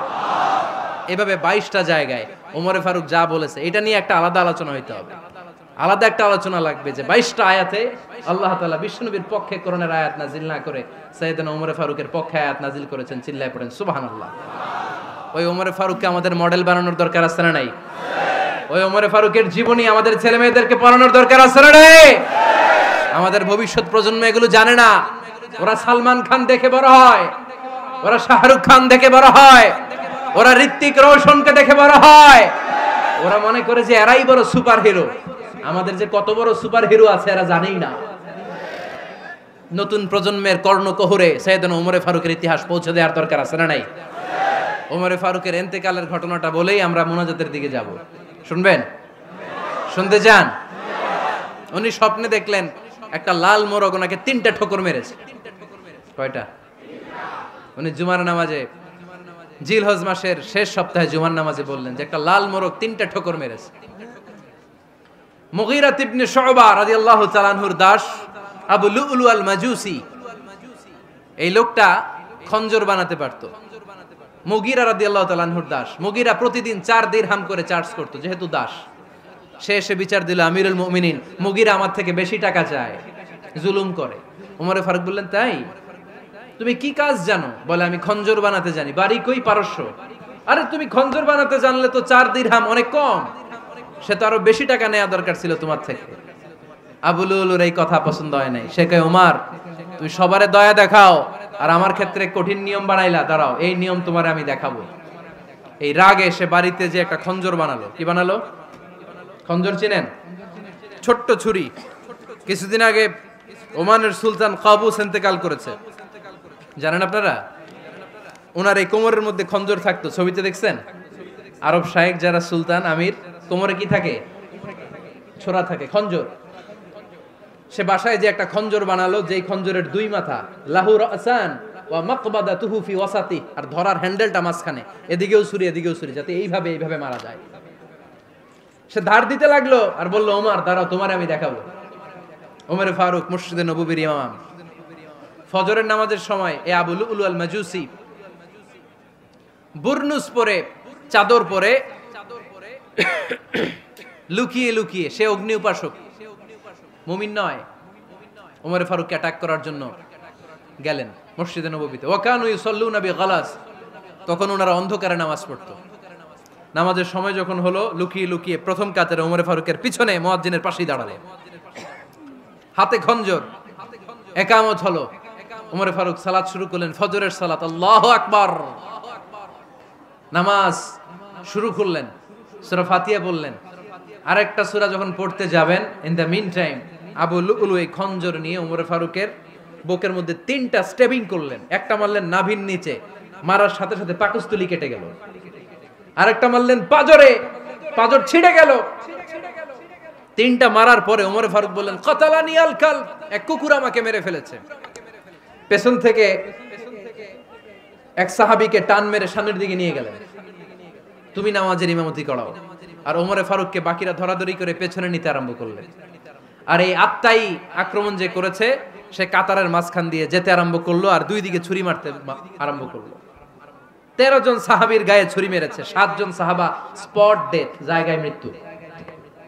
এই ভয়ঙ্কর অবস্থা দেখে এক সাহাবী বুরনুস, এক ধরনের জুব্বা আছে মাথাওয়ালা, অনেকে জ্যাকেট পরছেন না এরকম মাথাওয়ালা, লম্বা জুব্বা আছে, আরবরা শীতে পরে মাথাওয়ালা, এই মাথাওয়ালা জুব্বা বের করে এক সাহাবী জালের মতো তার দিকে উড়ায় মারলো।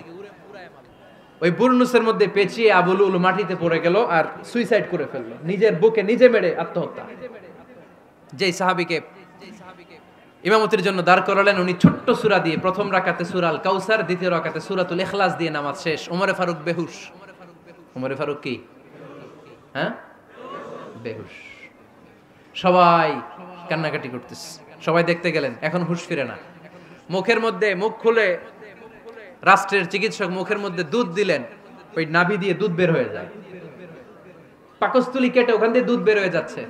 তারা বলল, ওনারে বাঁচানো সম্ভব না, দেখেন হুঁশ ফিরে কিনা। হুঁশ ফিরলে ওনার পরে কে আমির হবে, উনি যেন প্যানেল ঠিক করে দিয়ে যায়। সবাই তাকিয়েছে ওমরে ফারুকের চোখের দিকে। আল্লাহর মেহেরবানিতে ঘন্টা খানিক পরে উনি চোখ খুললেন। চোখ খোলার পরেই বলেন নাই, ও মা আমি মরে যাই। চোখ খোলার পরে উনি বলেন নাই, কে মারলো আমারে। চোখ খোলার পরে উনি বলেন নাই, আমার পরে নেতা কে হবে। চোখ খোলার পরে সর্বপ্রথম কথাটি ছিল, আসল্লান নাস, আমার নেতৃত্বে যে ফজরের নামাজটা শুরু হয়েছিল, এটাকে ঠিকমতো তোরা পড়েছিলি? আমার নেতৃত্বে যে ফজরের জামাত শুরু হয়েছিল, সেটা ঠিকঠাক মতো সমাপ্ত হয়েছিল কিনা আগে বল। আসল্লান নাস, নামাজটা হয়েছে কিনা বল। সুবহানাল্লাহ কইতে পারলেন না? This is Omar, hour super hero. নেতা অনেকগুলো লাগে না, এরকম নেতা একটাই যথেষ্ট, যে গোটা বিশ্বকে কাঁপায় দিতে পারে। চিল্লায় বলো ঠিক কিনা? আমরা চাই আমাদের ছেলেগুলো ওমরে ফারুকের মতো বড় হোক। আমরা চাই আমাদের ছেলে মেয়েগুলো খাব্বাব, খুবাইব, সাইয়েদনা আলী, উসমান, আবু বকর রাদিয়াল্লাহু তাআলা আনহুর অনুসরণে বড় হোক, ঠিক কিনা? আমরা একটা ওমর চাই, যিনি আমাদেরকে সালাতের শিক্ষা দিয়ে গিয়েছেন, ইন্তেকালের আগে বলেছেন সাল্লান নাস। এজন্য আমরা যেন নামাজ কখনো নষ্ট না করি। আল্লাহর জমিনে দিন বাস্তবায়নে আসাদ্দুহুম ফি আমরিল্লাহি ওমর রাদিয়াল্লাহু তাআলা আনহুর মতো এত কঠোর কেউ ছিলেন না। তাই দিন বাস্তবায়নে আমরা যেন কাউরে ছাড় না দেই। সবার আগে আল্লাহর দিন, সবার আগে আল্লাহর কোরআন, সবার আগে আমার ইসলাম, ঠিক কিনা? চাইলেই কেউ এদেশ থেকে ইসলামরে মিটাই দিতে পারবে না। যে দেশে আল্লাহু আকবার ধ্বনির সাথে সাথে সূর্য উঠে যায়, আল্লাহু আকবার ধ্বনির সাথে সাথে সূর্য ডুবে যায়, সে দেশে আর কিছু থাকবে না থাক, আমার ইসলাম থাকবেই। আর কিছু থাকবে না থাক, আমার কোরআন থাকবেই। সে ইসলামের সাথে থাকতে রাজি আছেন তো? কোরআনের সাথে থাকতে রাজি আছেন তো?